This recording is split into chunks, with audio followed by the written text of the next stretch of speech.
She told the realtor I'd already agreed to move. I heard every word through the baby monitor my grandson left charging on the kitchen counter. The voice came through crystal clear, tinny but unmistakable. My daughter Jennifer's professional tone, the one she used with clients. My mother understands it's for the best. She's just not managing on her own anymore. I stood frozen at the sink, my hands still soapy from washing the breakfast dishes, watching water drip from my fingers onto the tile floor I'd scrubbed 2 days ago. The monitor sat there on the counter, its green light blinking innocently, transmitting from the living room where I'd been sitting just 20 minutes earlier, reading the Tribune with my morning coffee. "These older homes have such charm," a man's voice responded. "Original hardwood, high ceilings. We could list this for at least $450, maybe $475 in this market. My house." They were discussing my house like I'd already packed my bags. I should explain how we got here. My name is Patricia Weber, and I've lived in this house in Oak Park, Illinois for 37 years. My late husband Richard and I bought it in 1988 when Jennifer was 4 years old. 3 bedrooms, 2 baths, a backyard with an old oak tree that's probably 100 years older than this neighborhood. Richard died 6 years ago, and I'd be lying if I said the transition was easy. But I figured it out. I always figure things out. That's what accountants do. I still keep the books for 3 small businesses in town. Nothing fancy, just quarterly taxes and payroll. But it keeps my mind sharp and pays for my groceries and the occasional dinner out. Every Tuesday, I volunteer at the library, helping seniors learn to use computers and email.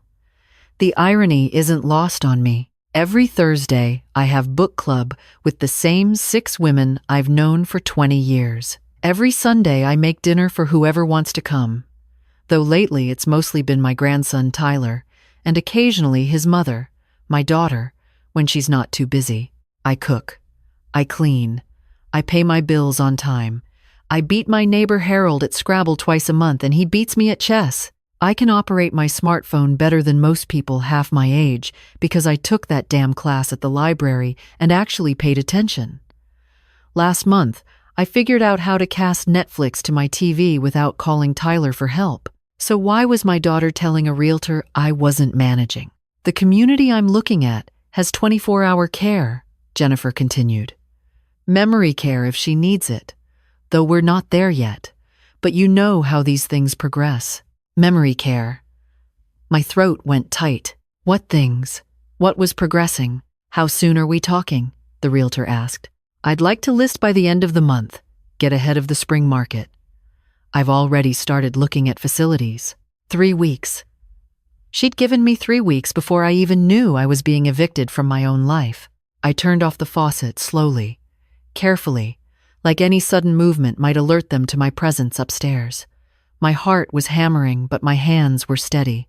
30 years of tax season had taught me to stay calm when the numbers didn't add up. And these numbers definitely didn't add up. I dried my hands on the dish towel, the one with the embroidered flowers that Jennifer made in home ec in 7th grade. The stitching was crooked, and some of the petals were the wrong color, but I'd kept it all these years because it was hers, because she was mine. The baby monitor crackled again. "The kitchen needs updating," the realtor was saying. "Original cabinets, but that's actually a selling point with the right buyer. Someone who wants a project." They were standing in my kitchen, well, right below it. I could hear their footsteps on the floor below, muffled by the oriental rug Richard and I had bought on our 20th anniversary trip to Turkey. I'd vacuumed it yesterday. I should have confronted them right then, marched downstairs, and demanded to know what the hell was going on. But something stopped me. Maybe it was the accountant in me, wanting all the facts before making a decision. Maybe it was the mother in me, hoping I'd misunderstood somehow. Or maybe it was something simpler. I needed to know exactly how bad this betrayal was before I decided what to do about it. So I stood there and listened. "Does she have other children?" the realtor asked. "Sometimes there's disagreement about these decisions. No, it's just me. Which makes it easier, honestly. No one to second-guess the decision. Easier." The word felt like a slap. "Well, You're doing the right thing, the man said. I've seen too many families wait until there's a crisis. My own mother fell last year, and we had to scramble to find placement. You're being proactive. I haven't fallen. I wanted to scream it. I take calcium. I do balance exercises from a YouTube video. The handrail Richard installed before he got sick is still solid, and I use it every single time I go up or down the stairs. Thank you, Jennifer said, and I could hear the smile in her voice. It's hard, but I know it's what's best for her. She won't admit she needs help, but I can see the signs. She's getting forgetful, repeating herself. Last week, she called me 3 times in one day, asking the same question. That was a lie. I knew it was a lie because I keep a detailed log of my phone calls in the notebook by the landline, old habit from my accounting days. Last week, I'd called Jennifer exactly once. On Tuesday evening, to ask if Tyler could help me move a bookshelf. She'd said she'd ask him and never called back. But the realtor didn't know that. He just made a sympathetic sound. The master bedroom has good bones, Jennifer continued, and I heard footsteps moving toward the stairs. They were coming up. I moved fast for a 67-year-old woman who apparently wasn't managing. I grabbed the baby monitor, my phone, and slipped into the guest room. The one with the door that doesn't quite close all the way. There's a gap about 1/2 inch wide. If you stand at the right angle, you can see into the hallway. I stood at the right angle. Jennifer appeared first, walking backwards as she gestured to the realtor following her. She was wearing her work clothes, navy blazer, cream blouse. Those clicking heels, she said, made her feel powerful. Her hair was pulled back in the tight bun she always wore for showings. Professional, polished. Nothing like the little girl who used to braid dandelions in the backyard and cry when it rained because she couldn't go outside. Original hardwood in all the bedrooms, she was saying. We had them refinished about 15 years ago. They're in excellent condition. Like she'd paid for it. Like she'd been the one who spent 3 weeks living with the dust and the noise while the contractors worked.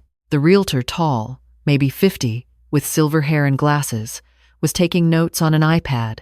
And your mother's willing to sell as is? No contingencies? She'll agree to whatever I recommend, Jennifer said without hesitation. I have power of attorney. That was when something inside me cracked clean through. She didn't have power of attorney. We'd discussed it after Richard died, and I'd said I wasn't ready. I wanted to maintain my independence as long as possible, Jennifer had argued, said it was just a precaution, but I'd held firm. My lawyer had backed me up. You're of sound mind, Patricia, he'd said. You don't have to give anyone power of attorney until you're ready. I'd never gotten ready. So either Jennifer was lying to this realtor or she'd done something behind my back, and I needed to know which. They moved into my bedroom, mine and Richard's, though I guess it's just mine now. I watched through the gap as Jennifer gestured to the windows, talking about natural light and original crown molding. The realtor was nodding, still taking notes. We should talk staging, he said. Are you planning to empty the house before listing? Or would you prefer to show it furnished? Empty, I think. It'll show bigger. Plus, most of this furniture is... She paused, looked around the room at the dresser Richard made in his workshop, at the quilt my mother made us as a wedding gift, at the reading chair where I've spent countless hours. It's old. Not really marketable. Not marketable. 37 years of memories. Not marketable. I closed my eyes and saw Richard in that chair, reading Tom Clancy novels and doing crosswords. I saw Jennifer at 6 years old, jumping on our bed on Saturday mornings until we gave up trying to sleep in. I saw lazy Sunday mornings and hard conversations and the quiet moments that make up a marriage, a life, a home. When I opened my eyes, they were leaving the bedroom. I heard them go into Jennifer's old room, then the bathroom, then back downstairs. I stood there in the guest room for another 10 minutes, listening to them discuss square footage and comparable sales and projected timeline. Professional, efficient, bloodless. The front door finally closed. I heard Jennifer's car start up in the driveway, that BMW she'd bought herself last year after a particularly good quarter, the one she said proved she'd made it. The house went silent. I stood there holding that baby monitor, this stupid little piece of plastic and circuits that Tyler had left behind last weekend when he'd stayed over. He'd been using it to listen for me at night. My 17-year-old grandson worried about his grandmother living alone. I'd told him I was fine, that I didn't need a baby monitor like I was an actual baby. He'd said he'd take it home and forgotten it. Thank God he'd forgotten it. I looked at my phone. It was 10:47 on a Thursday morning. Book club was in 5 hours. I had 3 new clients' quarterly taxes due next week. The library needed me to help set up for their tech workshop on Saturday. My life was full and busy and mine, and my daughter was trying to take it all away. The thing about being an accountant is you learn to document everything. Every transaction, every conversation, every discrepancy. You learn that the truth isn't what people say, it's what you can prove. So, I spent the next 3 hours gathering proof. First, I called my lawyer. Robert Michaels has handled all my legal work since Richard died. He's in his 70s, old school, keeps actual paper files. "Patricia," he said when his secretary put me through, "what can I do for you?" "Robert, do I have any legal documents on file giving anyone power of attorney? Let me check."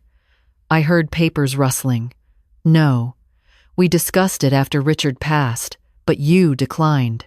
As far as I know, you haven't executed any POA documents. Could someone have filed them without you knowing?" A pause. That would require a lawyer's involvement and forgery, and it would be illegal. "Why are you asking?" I told him. "Everything. The baby monitor, the Realtor, Jennifer's claims." When I finished, Robert was quiet for a long moment. Then, "Patricia, I need you to do exactly what I say. First, get your financial records, bank statements, investment accounts, anything showing you're managing your affairs. Second, I want you to see your doctor this week and get a cognitive assessment. Not because I think you need one, but because we need documentation that you're of sound mind. Third, do not sign anything Jennifer gives you. Nothing. And fourth," he paused, "are you sure you want to do this? She's your daughter." "She's trying to steal my house, Robert. Technically, she's trying to sell it. But your point stands." Another pause. "I'll make some calls. If she's committed fraud by claiming POA she doesn't have, that's a serious legal issue. Give me until tomorrow." I thanked him and hung up. Next, I pulled up my bank records on my computer. I'd been managing my own finances since Richard got sick and couldn't focus on numbers anymore. Every transaction accounted for. Bills paid on time. Credit score over 800. I printed everything out, 12 months of statements showing perfect financial management. Then, I called my doctor's office. Dr. Patel had been seeing me for 15 years. Her receptionist tried to push me to next month, but I explained it was urgent. I need a cognitive screening as soon as possible. There must have been something in my voice because she put me through to the nurse, who put me through to Dr. Patel. "Patricia? What's going on?" I told her too. Maybe I was telling too many people, but I needed allies. I needed witnesses who could testify that I was fine, that I was capable, that I was being targeted by my own daughter. "Come in tomorrow at 9, Dr. Patel said firmly. "I'll run a full mini mental state exam. And Patricia, for what it's worth, you sound as sharp as ever. I'm sorry you're dealing with this." The sympathy in her voice almost broke me. Almost. I still had work to do. I went through the house with my phone, taking videos. Every room, every detail. The refrigerator organized with fresh food. The bills stacked neatly in my office, each one marked paid. The garden outside, weeded and tended. The calendar on the wall showing all my appointments and commitments. Evidence of a life being lived, managed, maintained. Then I drove to the bank.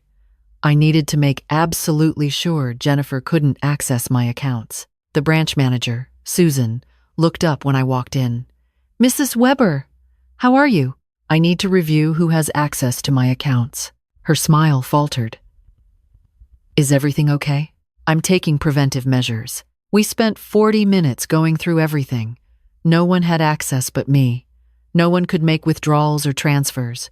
No one was listed as a beneficiary except I stopped. Except? Susan prompted. Jennifer is listed as TOD, transfer on death. Yes, but that only takes effect after. I know. But still, it meant Jennifer had a financial interest in me being gone, in me being declared incompetent, in me being moved to a facility where she could control everything. I thought about that phrase.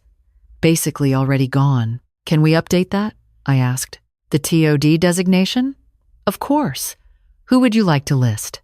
I thought about Tyler, my grandson, 17, just getting ready for college. A good kid who actually checked on me because he wanted to, not because he was waiting for me to die. I'll let you know, I said. For now, let's remove Jennifer and leave it blank. Susan nodded slowly. Mrs. Weber, if you're having family issues, I'm handling it. When I got home, it was almost 2 p.m. Book club in 3 hours. I should eat something, but my stomach was churning. My phone rang. Jennifer. I almost didn't answer, but the accountant in me needed more data, more proof. Hi, honey, I said, keeping my voice normal. Mom, hey! Listen, I need to talk to you about something. Here it comes. I've been thinking about your living situation, she continued. This house is getting to be too much for you. All those stairs, the maintenance, being alone. I'm fine, I interrupted. Mom, please let me finish. I've been doing some research, and there's this wonderful community about 20 minutes away. Independent living with support services. You'd have your own apartment, but there'd be people around, activities, meals if you don't feel like cooking. I like cooking. I know. But you're 67. You should be enjoying retirement, not worrying about yard work and repairs and everything else that comes with a house this size. She sounded so reasonable, so caring. If I hadn't heard her with the realtor this morning, I might have believed she was concerned. And you think I should sell the house? I said flatly. Well, yes. The proceeds would pay for the community and leave you with a nice nest egg. You could travel, take classes, really enjoy yourself, without having to worry about my house. Exactly. Mom, I'm so glad you understand. I was worried you'd be resistant. When were you planning to tell me about the realtor? The silence on the other end of the line stretched for 5 seconds. 10, 15. What? She finally said. The realtor you had here this morning. When were you planning to mention that? How did you? She recovered quickly. Mom, I was just getting preliminary information. I wanted to know our options before we had a conversation that might stress you out. Our options. Like it was a team decision. Jennifer? I'm not selling my house. Mom, please be reasonable. I am being reasonable. This is my house. I'm not selling it. I'm not moving. And I'm certainly not going into any kind of facility. You're not thinking clearly. Her voice shifted, took on that patient but firm tone she probably used with difficult clients. I understand this is scary, but it's what's best for you. You're getting older, and I need to make sure you're taken care of. I'm taking care of myself just fine. Are you?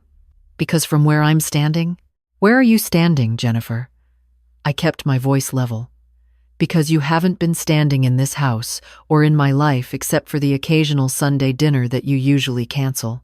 So where exactly are you standing that gives you such a clear view of what I need? That's not fair. Neither is going behind my back to plan my life like I'm already dead.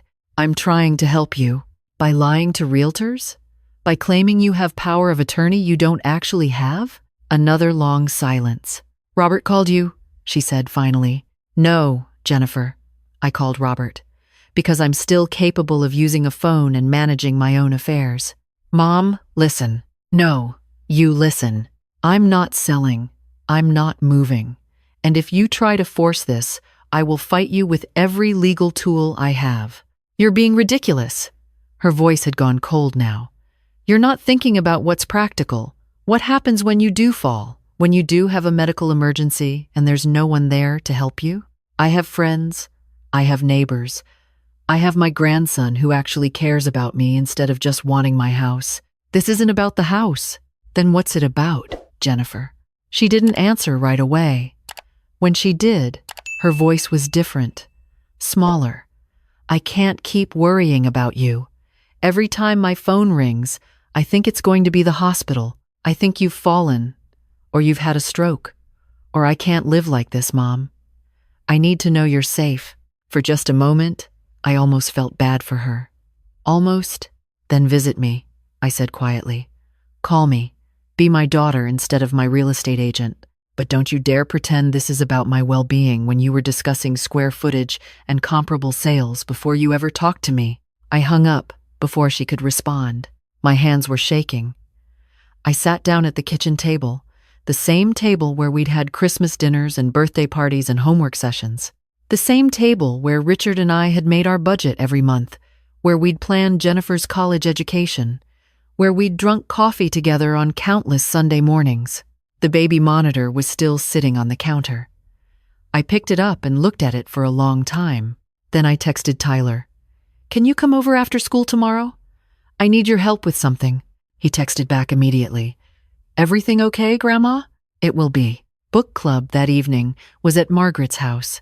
Same 6 women, same worn armchairs arranged in a circle, same cheap wine and good cookies. We'd known each other for 20 years. We'd buried husbands, celebrated grandchildren, survived cancer scares and financial crises, and everything else life threw at us. When it was my turn to talk about the month's book, some mystery I'd barely paid attention to, I set down my wine glass and said, I need to tell you something. I told them everything. When I finished, Margaret reached over and squeezed my hand. What do you need? That's what I loved about these women. No judgment, no platitudes. Just, what do you need? Witnesses, I said. Documentation. People who can testify that I'm of sound mind and managing my own life. Done, said Carol, who used to be a paralegal. I'll write up a statement. I'll do the same, said Beth. Plus, I have that video from last week when you taught me how to use Google Calendar. You were explaining it better than my own kids. I can call my son-in-law, offered Ruth. He's a social worker. He specializes in elder abuse cases. Elder abuse. Is that what this was? Maybe don't use those words with him yet, I said. But yes, please. We spent the rest of the evening strategizing instead of discussing the book.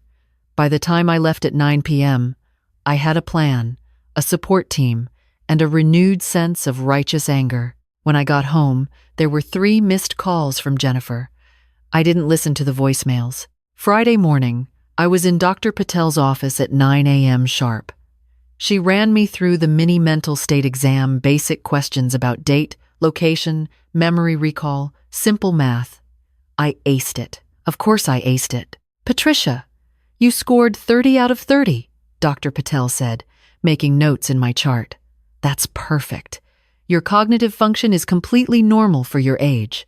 Better than normal, actually. Can you put that in writing? I'll prepare a letter today. She looked up at me. And I'm reporting this to Adult Protective Services. What your daughter is attempting constitutes financial exploitation. Will that cause problems for her? Do you care? I thought about it. She was still my daughter, but she'd been willing to lie, to manipulate, to steal my entire life out from under me. No, I said. I don't think I do. Robert called me that afternoon. I've filed for a restraining order preventing Jennifer from any attempts to sell your property. I've also notified the real estate board about her misrepresentation regarding power of attorney. Patricia, this is serious. She could lose her license. Good. Are you sure?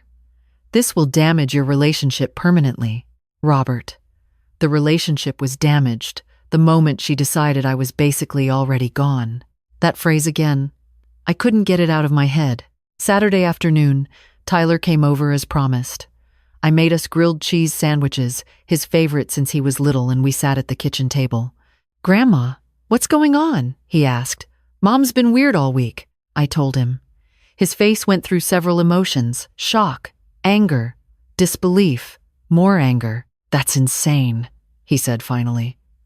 You're fine. You're more with it than half the people in my AP classes. Thank you, honey. But I need your help with something. I pulled out a notebook. I need you to help me set up security cameras, the kind that record everything and save it to the cloud. Can you do that? His eyes widened. You think she'll try something? I think I need to be prepared. We spent the rest of the afternoon setting up cameras. Front door, back door, living room, my office. Tyler showed me how to access the feeds from my phone, how to download footage, how to make sure everything was backed up. This is actually pretty cool, Grandma, he said, impressed. Most people your age wouldn't even know what cloud storage is. Most people my age took a damn computer class, Tyler. He laughed. It felt good to laugh. That evening, Jennifer showed up unannounced. I watched her on the new camera feed as she rang the doorbell.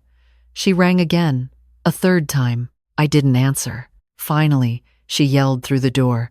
Mom, I know you're in there. We need to talk. I went to the door but didn't open it. We have nothing to talk about. Mom, please. I'm sorry. I should have talked to you first. Can I come in? No. Mom. Jennifer, I've filed a restraining order. If you try to sell my house, you'll be in legal trouble. If you contact me again, you'll be in legal trouble. Do you understand? Through the camera, I watched her face crumple. You're doing this? You're really doing this to me? You did this to yourself. I'm your daughter. Then act like it. I walked away from the door. She stood there for another 5 minutes, crying. Part of me wanted to open the door, to hold her, to fix it like I'd fixed every scraped knee and broken heart and failed test throughout her childhood. But I couldn't fix this. She had to fix this. And I wasn't sure she knew how. Monday morning, Robert called again. The restraining order is in place. Jennifer's real estate license is under review, and Adult Protective Services wants to interview you. When? Tomorrow. If you're available, I'm available. The APS caseworker was a woman in her 30s named Diana. She came to my house, looked around, asked me questions, reviewed my bank statements and medical records, and the statements from my book club friends. Mrs. Weber, she said finally, I want to be clear. You are not in any danger of being forcibly placed in a facility.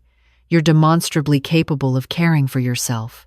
What your daughter attempted would not have been legally possible without your consent or a court order declaring you incompetent. But she didn't know that, I said. No, she didn't.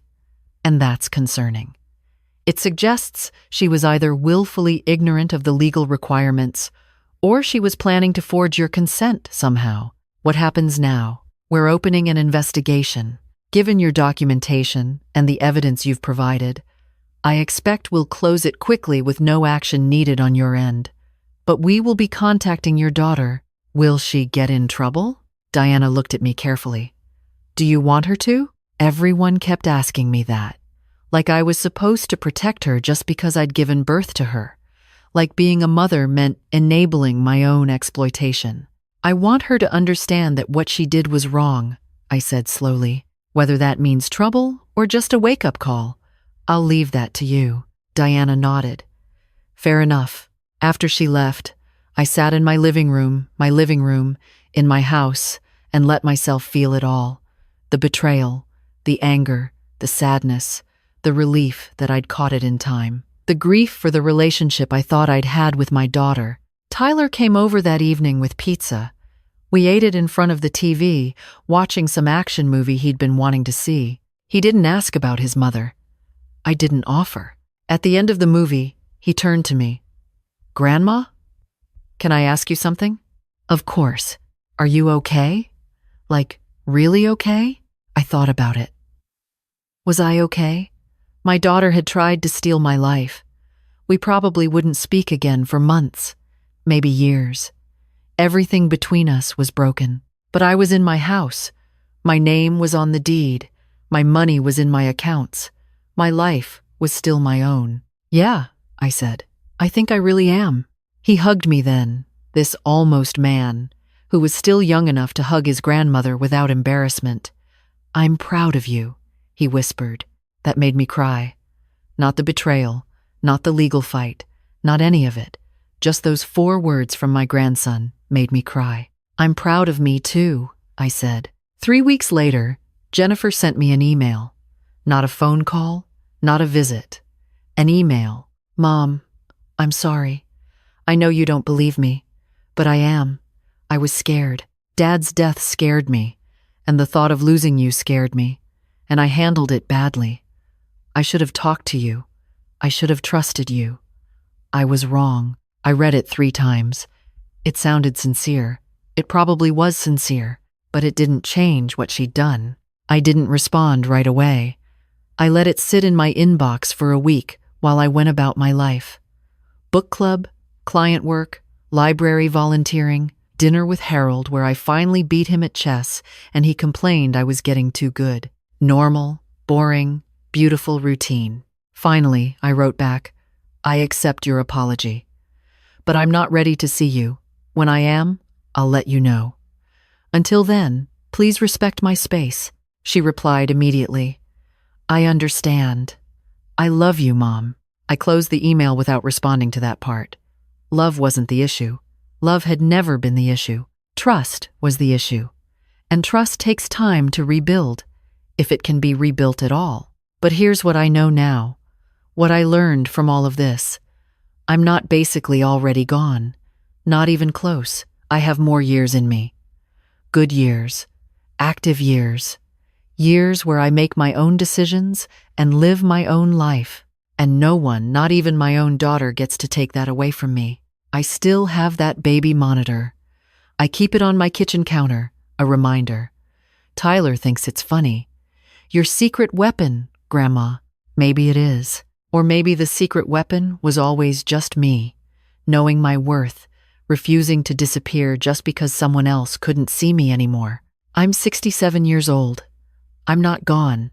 I'm not even going. I'm right here, in my house, living my life, and I'm staying.